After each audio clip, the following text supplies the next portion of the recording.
We read today from Matthew's Gospel, the 9th chapter, verses 35 through 38. Then Jesus went about all the cities and villages, teaching in their synagogues and proclaiming the good news of the kingdom and curing every disease and every sickness. When he saw the crowds, he had compassion for them because they were harassed and helpless, like sheep without a shepherd. Then he said to his disciples, "The harvest is plentiful, but the laborers are few. Therefore ask the Lord of the harvest to send out laborers into his harvest." Now, I, for one, am always interested in the crowd when it shows up in the Gospels, and it shows up a lot. Most places where Jesus goes, the crowd follows. Sometimes the crowd even gets there first. The crowd shows up quickly in Matthew. It gathers in the 4th chapter after Jesus comes out of the wilderness and picks up the prophetic mantle of John the Baptist. That text from the 4th chapter says that Jesus went throughout all Galilee, teaching in their synagogues and proclaiming the good news of the kingdom and curing every disease and every sickness among the people. That crowd gathered from all over Galilee, the Decapolis, Jerusalem, Judea, and from beyond the Jordan. Like today's text, that earlier passage from chapter 4 specifically notes that Jesus saw the crowd and had a specific response. It's interesting to go through the Gospel of Matthew and see how Jesus' response differs from crowd to crowd depending on what Jesus perceives as the need. For example, with that first crowd in chapter 4, when Jesus saw that crowd, he went up the mountain, sat down, and began to teach. That's how we get, over the next 3 chapters, the remarkable collection of texts revered as the Sermon on the Mount. After he came down the mountain, though, in chapter 8, when Jesus saw great crowds around him, he didn't sit down.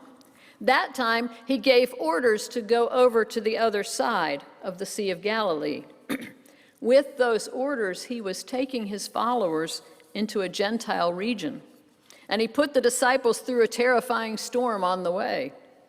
It seems that where Jesus felt that the crowd in chapter 4 needed teaching, the crowd in chapter 8 needed to experience something of what it really meant to follow Jesus. Now, those are inferences drawn from evidence. When Jesus sees a crowd, we don't always have a report on what he's thinking or feeling and how those thoughts and feelings shape his response. But in today's text, we do. In today's text, we learn that when he saw the crowds, he felt compassion for them.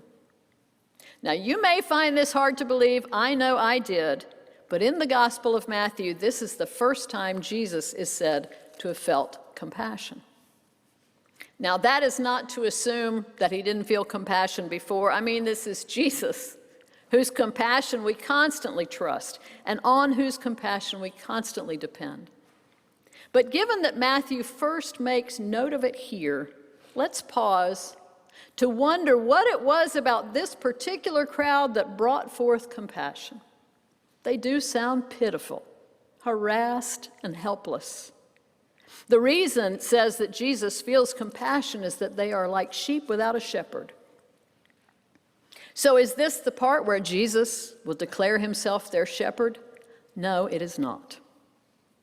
Well, then does he climb a mountain and sit down and teach them how to hang together as a flock? No, he does not. Does he get in a boat and tell the sheep to swim along behind him? He does not.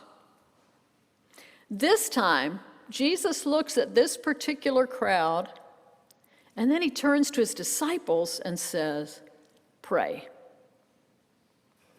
Now, it's a little confusing because not only is there this shift in audience from the crowd toward the disciples, but there's also a shift in imagery.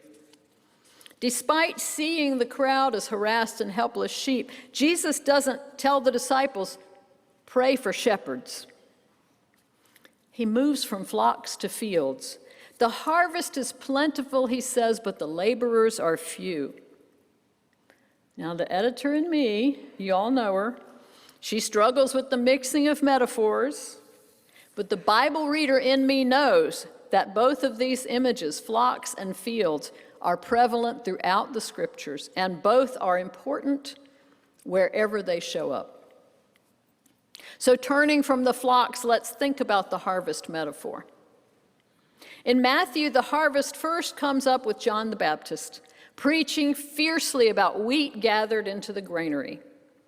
Now, down the road in chapter 13, Jesus will talk about weeds and wheat and how they have to grow together until the harvest, at which time, again, the wheat will be gathered in.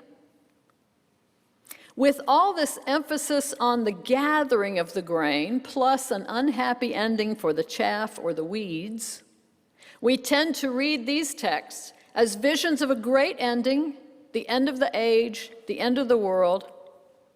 And the labor, as we tend to imagine it, is to turn people into Christians so they will be good souls gathered safely into the barn, heaven.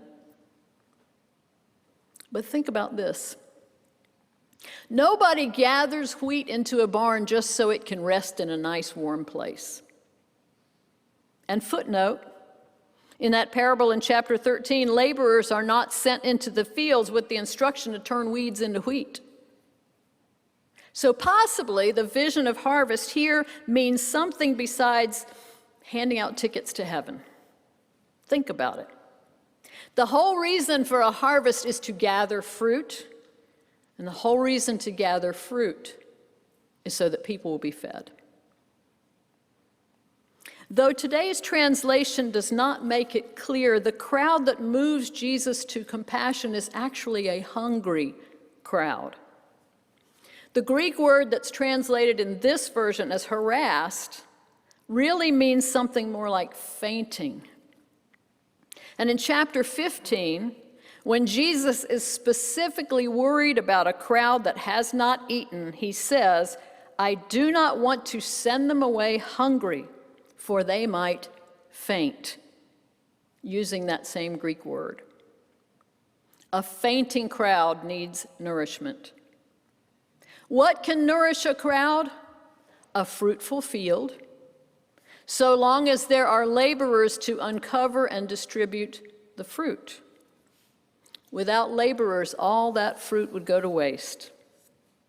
No wonder Jesus tells the disciples to pray. Now, if you didn't hear Jesus say pray, that's again because of this translation.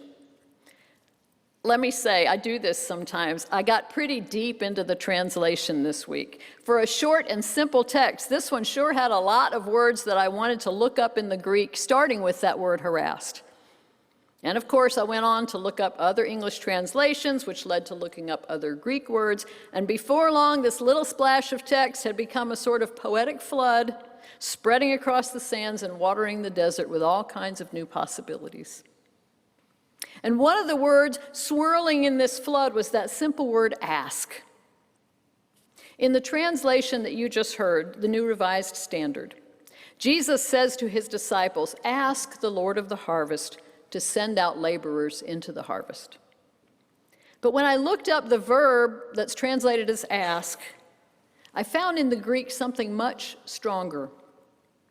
The Greek verb really means beg, beseech, pray, make supplications, and the root, curiously, is a word signifying tying and binding. In other words, don't just ask, beg. And when you beg, bind yourself to your request.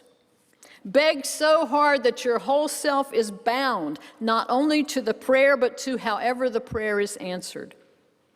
In effect, Jesus says to his disciples, bind yourself to begging to the Lord of the harvest. And the disciples, having bound themselves to this prayer, will likewise be bound to God's response to the prayer. And that's a good thing, because in the very next verses, Jesus will offer God's response by sending the disciples out as laborers into the harvest. They are the answer to their own prayer. Be careful what you beg for. I was confused in today's text when Jesus made that shift from flock to field, sheep to harvest, until I thought that perhaps Jesus' response to the crowd is not to send his disciples into that crowd. Instead, seeing that the need of this fainting flock is to live in a more nourishing world, he sends the disciples out to create it. Out into the world, he sends them to proclaim the good news, to cure the sick, to raise the dead, to cleanse lepers, to cast out demons. And every person they touch, every person who experiences the good news, who receives healing, who is raised from spiritual death, who is cleansed and freed, becomes a person with the power to bear good fruit. The labor of the disciples uncovers the fruit and encourages its distribution to hungry crowds everywhere. Now here's another translation note. When Jesus says, "Ask the Lord of the harvest to send out laborers," the Greek word translated as "send out" is the same word Matthew usually uses for casting out devils. With the exception of today's text, almost every time this verb appears in Matthew, someone is being thrown out of someplace they're not supposed to be. Get this. It is the word used when Jesus cast the money changers out of the temple. So maybe the laborers are not so much sent out as cast out of their warm, comfortable barn and into the fields that they are supposed to be tending. It seems like a lot to think about. One more thing to know about today's text. Commentators call it a transitional passage. It matches almost exactly that passage I read at the beginning from chapter 4 when the first crowd shows up. From that moment in chapter 4 right up to today's text in chapter 9, the Gospel of Matthew is a long roller coaster ride through the words and deeds of Jesus, teachings, healings, exorcisms, miracles. And now here at the end of chapter 9, Jesus hands power and authority over to the disciples and sends them out. Maybe by that time he feels they've seen enough of his ministry to be entrusted with their own. That seems like a lot to think about too. Here we are, in our own sort of transitional passage, a time of change for home church. Sometimes we may think we're the fainting crowd, only to discover that Jesus has put us on the list of laborers. What will we uncover as we go into the fields, and how will that nourish the world? I, for one, am interested, and I know that you are too. Thanks be to God. Amen.